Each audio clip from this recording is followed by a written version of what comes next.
എന്റെ വാതിന്റെ ശൈലി തന്നെ ഞാൻ ഈ അടുത്ത സമയത്ത് ഒത്തിരി മാറ്റിയിട്ടുണ്ട്. അതൊന്നും പറയേണ്ട വെളിപ്പെടുത്തേണ്ട കാര്യങ്ങളല്ല. ഉക്കാള ചന്തയില് രാവിലെ ചന്ത തുറക്കുന്നതേയുള്ളൂ. ഒരു പാവപ്പെട്ടവൻ സാധനമെടുത്ത് വെളിയിലോട്ട് വെക്കാണ്. ഖത്താബിന്റെ മകൻ ഉമർ ചെന്നിട്ട് പറഞ്ഞു 400 ദിർഹം എടുക്ക്. പാവപ്പെട്ടവന് കട തുറന്നടയുള്ളൂ, കച്ചവടമായില്ല. 1 മണിക്കൂർ കഴിഞ്ഞുമാ ഉമറേ, നിനക്ക് ഞാൻ 1 മണിക്കൂർ കഴിയുമ്പോ 400 ദിർഹം തരാം. ഉമർ എന്ത് ചെയ്തെന്നറിയോ? വാളൂരിയെടുത്തു, കഴുത്തിൽ ആഞ്ഞുവെട്ടിയ കച്ചവടക്കാരൻ താഴെ വീടുമ്പോ അവന്റെ കൈ ഇങ്ങനെ വാളിൽ കുത്തിയെടുത്തിട്ട് അവന്റെ വലത്തെ കൈയിലെ ചെറിയ വിരലിങ്ങനെ വെട്ടിമാറ്റി അതിൽ മുള്ളിൽ കുത്തിയെടുത്തിട്ട് കഴുത്തിലിട്ടു ഖത്താബിന്റെ മകൻ ഉമർ. എന്നിട്ട് അടുത്ത കടയിൽ പോയി പേടിച്ചരണ്ട് നിന്നപ്പോ എടുക്കടാ 400 ദിർഹം, ഇല്ലെങ്കിൽ ഈ മുള്ളിൽ കൊടുക്കുന്നതിന് അടുത്തത് നിന്റെ വിരലാണടാ തമ്മാടി. ചിന്തിക്ക് മനുഷ്യരെ, ചിന്തിക്ക് സഹോദരങ്ങളെ. ഇതാണ് ഉമർ റളിയല്ലാഹു അൻഹുവിന്റെ പൂർവ്വകാലം. കഞ്ചാവ് വിതരണം ചെയ്യുന്നവരെ നിങ്ങൾ തള്ളിക്കളയണ്ട.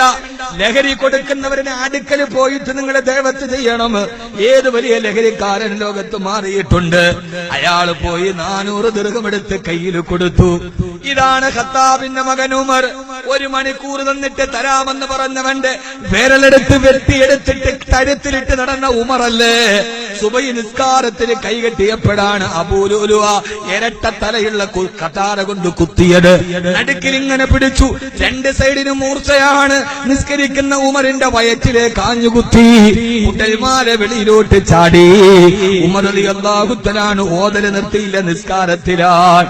അല്ലാഹുവേ, മരിച്ചില്ലെങ്കിലോ വലിച്ചൂരിയിട്ട് മറുതല കൊണ്ട് ആ തൊണ്ടയിലേക്ക് കുത്തിയിറക്കിയിട്ട് വലിച്ചൂരി തൊണ്ടക്കുടിയിൽ കുത്തിയിറക്കിയപ്പോ നിസ്കാരത്തിലോതിയ ഖുർആൻ മുറിഞ്ഞുപോയി.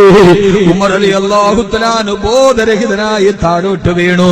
മസ്ജിദ് നബവി അനങ്ങിയില്ല മുഅ്മിനേ. പുറകിൽ നിന്ന് അബ്ദുല്ലാഹ് ഇബ്നു സയ്യിദ് റളിയല്ലാഹു തആല സുബഹി നിസ്കാരത്തിൽ ഇമാമ കുത്തേറ്റു വീണു. പക്ഷേ ഇമാമ കുത്തേറ്റു വീണപ്പോ അബ്ദുല്ലാഹ് ഇബ്നു സയ്യിദ് റളിയല്ലാഹു തആല കയറി ഇമാമു നിന്നു. പെട്ടെന്ന് നിസ്കാരം പൂർത്തീകരിച്ചു. ഇതാണ് ഇസ്ലാമിന്റെ നിസ്കാരം. ഇമാമിനെ കുത്തിയിട്ടപ്പോ തീർന്നില്ല നിസ്കാരം. റിയാസ് മൗലവിയെ നിങ്ങൾ മിഹ്റാബിൽ കുത്തിയിട്ടാൽ തീരുന്നതല്ല കേട്ടോ ഇസ്ലാം. നിങ്ങളും മൂഢ സ്വർഗത്തിലാണ് കേട്ടോ. നിങ്ങൾ മൂഢ ചിന്താഗതിയിലാണ്. ഒരു മുയ്ലിയാരെ തലമുടി വലിച്ചാൽ, ഒരു ആലിമിന്റെ തലവെട്ടിയാൽ തീരുന്നതല്ല ഇസ്ലാം. മിഹ്റാബുകളിലെ കൂട്ടക്കുരുതികളുടെ രക്തച്ചൊരിച്ചലിന്റെ മുമ്പിലാണ് ഇസ്ലാം വളർന്നത്. ഇസ്ലാമിന്റെ മസ്ജിദ് നബവിയുടെ ഇമാമിനെ നിസ്കാരം നടന്നപ്പോ കുത്തി വീഴ്ത്തിയിട്ടുണ്ട് കേട്ടോ. ഈ രക്തച്ചാലിന്റെ മുകളിലാണ് ഇസ്ലാം വളർന്നു പോയിട്ടുള്ളത്. ഞങ്ങളെ രാപ്പന് പഠിപ്പിക്കാൻ നിങ്ങൾ ശ്രമിച്ചാൽ നടക്കില്ല കേട്ടോ സഹോദരാ. ഉമർ റളിയല്ലാഹു അൻഹു പെട്ടെന്ന് ഇബ്നു സയ്യിദ് റളിയല്ലാഹു അൻഹു സലാം വീട്ടി. ഉമർ റളിയല്ലാഹു തആല താഴെ കിടക്കുകയാണ്.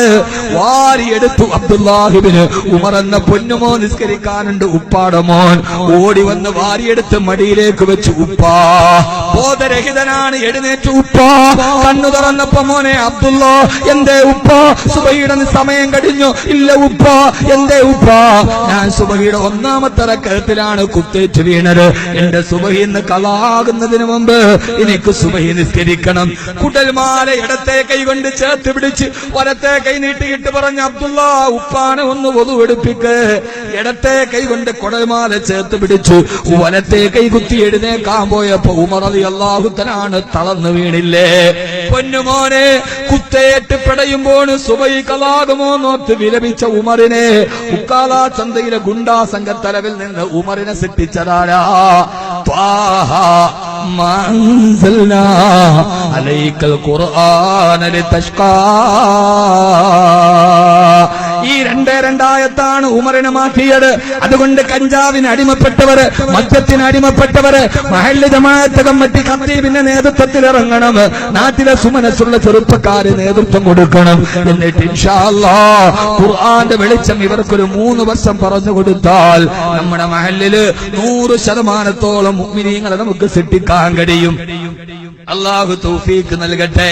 പടച്ചവനെ അല്ലാഹുവേ, ഈ വിനീതന്റെ പ്രഭാഷണത്തിന്റെ എഡിറ്റിംഗ് നിർവഹിക്കുന്ന സാസ്ക്രിയേഷൻ നീ ആ സഹോദരങ്ങളെ കാക്കണേ അല്ലാ, കാക്കണേ അല്ലാ.